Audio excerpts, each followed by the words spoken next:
Hey, what's up guys? It's me again. I'm back. I got back into the game playing Yu-Gi-Oh! Pro, and I've been messing around with Traptrix mostly, so I wanted to show you guys what I've been using with Traptrix lately. So before I go into deck profile, just for those wondering how expensive this deck is, Traptrix Sarah, which is like the main part of the whole deck, your whole game plan revolves around summoning her and then just gaining advantage. She's like around the $30 range. And you'd need like at least two. I like playing with three, but yeah, you need at least two. Other than that, from the main deck, I would recommend at least playing one Gravedigger's Trap Hole, which is like around 25, and then the other card would be like Utopia Double, which is like 15. But other than that, the deck is fairly budget. I'm not playing Pot of Prosperity or Pot of Extravagance, which is one of the most common cards that I've been seeing in other Traptrix deck profiles. So yeah, if you guys already own the core, this deck should be fairly cheap. So let's get into it. So starting with the Traptrix monsters, I'll go over with this lineup right here is pretty standard. So 3 Myrmilio, this is the one when you normal summon, you get a trap hole card from your deck, add it to your hand. When she's special summoned, you can destroy a spell or trap your opponent controls. 3 Mantis, she's the one that searches your other Traptrix monsters when she's normal summoned, and she has another effect that you can bounce your own spells and traps. So there's some cool interactions with that I'll get on later on in the deck profile. 2, the newest one, Vesikulu. She can extend, and she can also, like, if your play gets interrupted, like your normal summon gets disrupted, instead of just ending for turn, you can actually like at least do something, and you have an alternative to ending with Sarah, so she's pretty good. And 2 Dionea, when you normal summon her, you get to special summon a Traptrix monster from your graveyard, and then when she's special summoned, you get to set a trap hole card from your graveyard to your field. So this lineup right here that I just showed you, that this is the standard one. For the most part, everybody plays this lineup. Now, I'm playing 3 extra Traptrix on top of this, just because I'm not playing the pot of cards, like Prosperity or Extravagance. So I really like this ratio. So, starting off, it's Atrax. There's a cool combo you can do with Mantis that I can get on, like, after the profile, that lets you kind of use a trap hole twice, the same trap hole card, multiple times. So I feel like she's pretty good. Next, Nepenthes. She has a good end board if you start with Shade Brigandine. So I figured she's pretty worth playing. Not many people are playing her, but I'll show you a good combo at the end that it's fairly easy to go into, and I think she's pretty worth playing. And then the last one, and I feel like this is the most cuttable, but I just really like this number of Traptrix monsters. It feels like it's very consistent in opening at least one Traptrix monster. So, Genelisa. See, you can tribute her, and then you can set a trap hole from your graveyard to the field, and then set one from deck to field. It's very alright. It's more for like a grind game. Mostly, she's just here for the Traptrix name. She could honestly be like pretty much another like Deonea, if you really want to play that. I just like having the option available if for the grind game I want her. But yeah, I really like this ratio of Traptrix monsters. So she's the last one. On to the rest of the monsters. Triple Parallel Exceed. This card is really powerful in this deck. I see excuse me. I see other players only using 2, but I think it's just way too good. You should play it at 3 just to see it as often as you can. Drawing even 2 isn't that bad if you like just get it off, because you can just resolve the extra one later. And then for hand traps, I'm just using 2 Ash Blossom. I was playing around with 3 and I didn't really like it. I like to rely on the traps more because I feel like it's more synergy in the deck. But I guess you could play 3 if you want. You can cut like Genelisa if you want and play the third one, but I like this ratio. I like 2 Ash Blossom. Now for the spells, it's only 1 spell card. It's just double or nothing. just for going, if the opponent gives you a chance to OTK, then just go for it. Instead of grinding out the game, just close it out as fast as you can. Now for the trap cards. So I like this ratio of 4 trap holes. So 2 Gravediggers trap holes and 2 Floodgate trap hole. Gravediggers is the one that negates monster effects for when they're activated in either hand or graveyard, and Floodgate just permanently sets them. The downside is you can't use it like obviously against link monsters because they can't be flipped, but usually you just stop like the normal summon, and that hurts a lot of decks pretty hard. But this ratio, it can be changed, especially since I know this card is really expensive. 2 Gravediggers isn't necessary. I just prefer it. You can honestly change the ratios around. You can use like one of the other trap holes, like a bottomless, for example, like take this out for a bottomless. But I do really suggest at least playing one. Now, here we got Shade Brigandine. This card is insanely powerful in this deck. Well, most Traptrix players know that how strong this is. This can get you like turn 1 combos with Sarah that I'll get into later. 3 Lost Wind. I like how this card has good synergy with Vesikulu, which is like you need to send a set trap card from your field to special summon it, and because this is recyclable, and then also the fact that you can just use this on your turn, even if like your opponent's playing really passively, you can just Lost Win your own Sarah, and Sarah ignores it because Sarah isn't affected with trap cards, so you can just target her and then you can activate the effect just off of that. So these like trap cards that you can activate at any time are pretty nice in this deck, because then you can just trigger your Sarah very easily. Same thing with Compulse. You can do some other cool combos with Compulse, like bouncing a Danaea during your turn and just activating Sarah like that, and just getting your field more built. That's a nice card. Next is 3 Solemn Strikes. This is like the only normal trap in the deck, but it's just so strong, just being able to negate stuff. It's very good for going second, like the combination of this plus some of the blowout cards. So for example, like that combined with like the 3 Toriental Tribute that we play can be like a pretty good combo for going second. Same reasoning as to why we're playing 2 Storming Mirror Force. It's just other cards that just blow out. Like, I feel like you should be playing these cards, like Toriental and some type of Mirror Force, just for going second, because I feel like this is, it's a trap deck, so it's really focused on going first. That's when it's its strongest, of course, but I feel like you should still try and build stuff, putting cards that help you going second. Originally I was playing this deck before with the Artifact engine and I liked it, but it naturally has that weakness in going second. Majority of the Artifacts cards aren't nearly as good. So yeah, I like this trap lineup. Alright, going into the extra deck now. Okay, so for the extra deck I'm playing 3 Sarah. Like I was saying earlier, you can play only 2, but I really like I really like playing her at 3. Because it just feels like sometimes like they kill her easily, but then you can just keep on going and going, and your grind game is really strong. I just got lucky enough that like I bought it right when she came out and she was only like 5, but yeah, pretty pricey now. Up next, one Kularia. She's one of the newer like a Link 2 monster. She lets you reset your trap holes. So you get 1 use out of them and then you just set them back without sending it to grave. And then during your end phase, she also lets you like Monster Reborn a Traptrix monster. 1 Rafflesia. Oh, you can detach.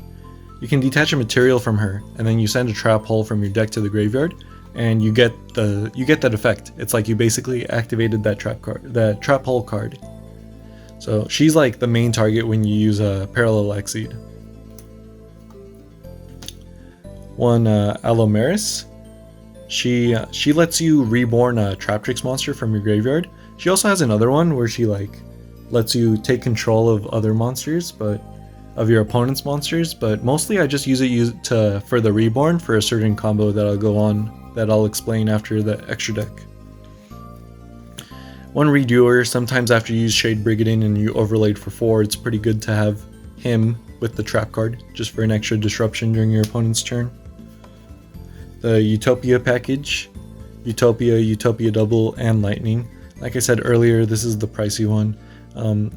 I really do recommend playing this package. I feel like it's really worth it, because if you don't have the OTK package, it can be kind of tough sometimes to close out the game. But yeah, I guess you could cut it out. Maybe you could take out like the double or nothing and put in like an Imperial Order. But yeah, I usually like side deck that card. I never seem to open it on opening hands. And when I do open it, it's like I'm playing against a deck that doesn't even rely on spell cards all that much.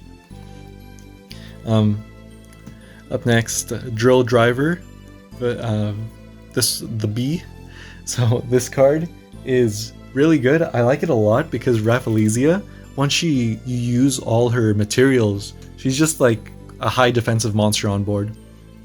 This lets you change it into like a attacker, a piercer too. So pretty worth using. Link Spider, so that just in case sometimes you open up hands where you can just where you only have like Shade Brigadine and Parallel Exceed, and then the rest of your hand is just like trap cards. So if you use this, you can use the Shade Brigadine to make Link Spider, then you can special summon Parallel Exceed underneath it, overlay for Rafflesia, and then send Rafflesia as a Link monster to Link summon Sarah. So that's one way that you can actually open up with Sarah in a hand that doesn't include any Traptrix monsters. One Pentastag, this is for Utopia Double for good double or nothing OTKs if your opponent's playing defensive. Boral Sword Dragon, cheaper one is the alternate art, so yeah, it's not that expensive. It's pretty good for OTKs. A really good alternative if you don't own, what's its name? Access Code Talker. Yeah, I don't own one, so I just use Boral Sword, but it's never felt like it was that game changing in this deck, at least, that if I had it, like, I would win games that I normally wouldn't. But yeah, it rarely comes up, but I like having it as an option. And then for the last card, I picked to go with Baguska, because I feel like against certain decks, if you know what you're playing against and you're going first, sometimes going Parallel Exceed, this card is so strong that it can just completely block out the deck's options. But it's not necessary. I think this is the card I'm most likely be able to cut out. Like other options that you can play, for example, is Mrs. Radiant, since like all the Traptrix monsters are Earth, so you can just you can make this just to make all of them stronger, and it kind of floats. Or you can just like throw in like a target for like Waking the Dragons if you want to side in if you're going first, expecting them to like have a lot of back row hate. But normally, I've tried messing around with that, but normally I prefer just to side in Solemn Judgment if going first, just to negate like those your biggest weaknesses, which are like Lightning Storm, Evenly Matched, Harpy's Feather Duster, stuff like that. So I like siding Solemn Judgments. Another good option to side in is Needle Sealing if you're going second. Having that combo of like Strike and Toriental, or Strike and Needle Sealing, is a really strong blowout. What if you're playing like against the combo deck? You bait out the negation and then you negate the negate, and then then the chain makes it so that you just blow out their entire field. Alright, so first combo, we're going to only need one Traptrix monster and Shade Brigadine. So this would go normal summon the Traptrix monster, link it out.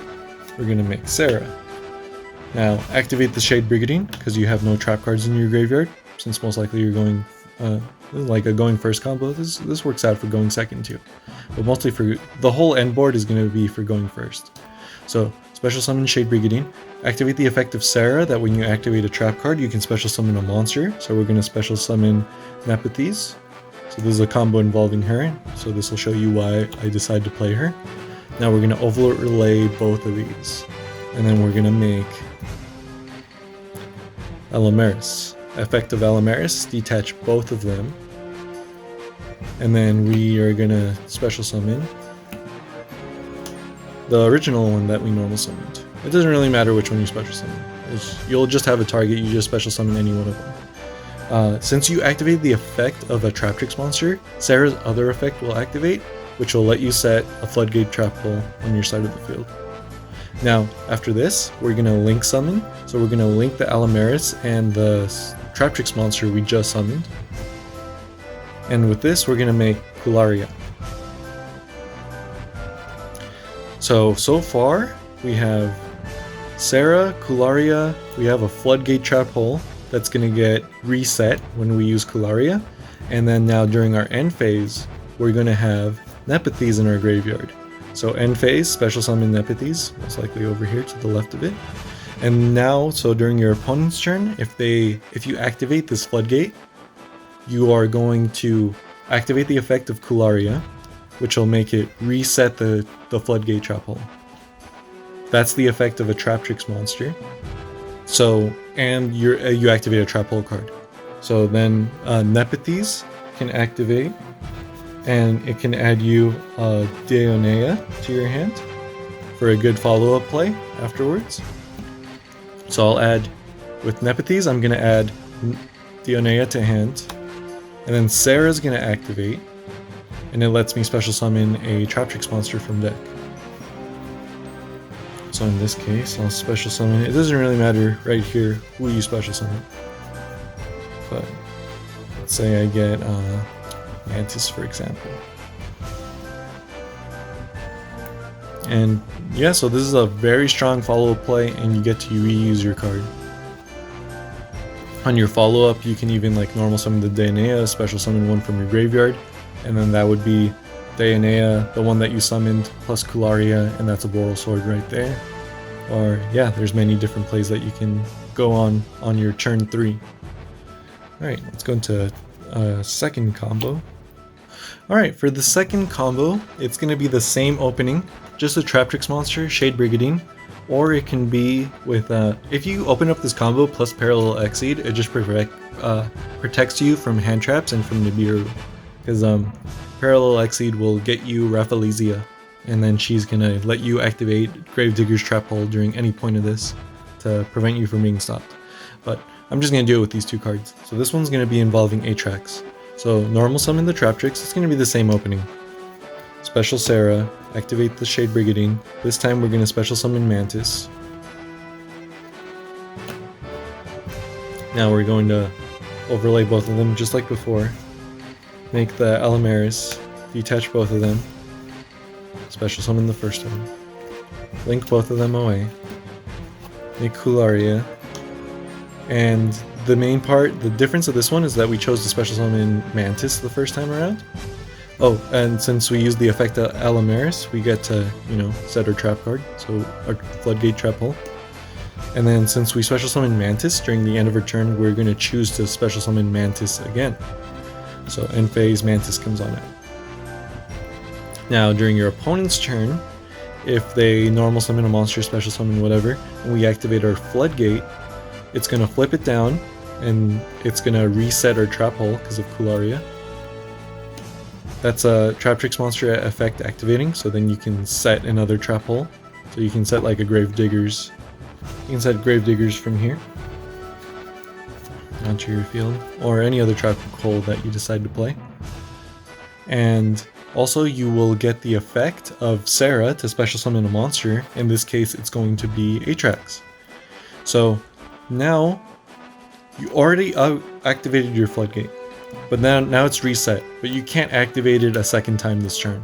It's just saved up for another turn.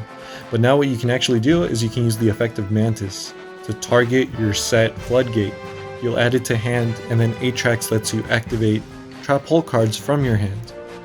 So then you can just activate it. So that's playing the same Floodgate Trap Hole twice in a single turn. So that one's pretty strong too. Other than that, those are like the biggest combos the deck has overall. It's more about like just playing the grind game, playing correctly with your trap cards and everything, playing it slow. It's not like a combo heavy deck, but it's just cool that this deck has the options to go for certain combos. But yeah, that's the deck profile, guys. I hope you like it. Comment, let me know what you guys think, suggestions, or what you guys been playing, if you guys have your own Traptrix deck, and just let me know what you guys like using. And it's cool. It's good. I like getting different people's opinions so I can try something else and have fun with the deck, because this deck is really fun. Alright, so I'll see you guys in the next one.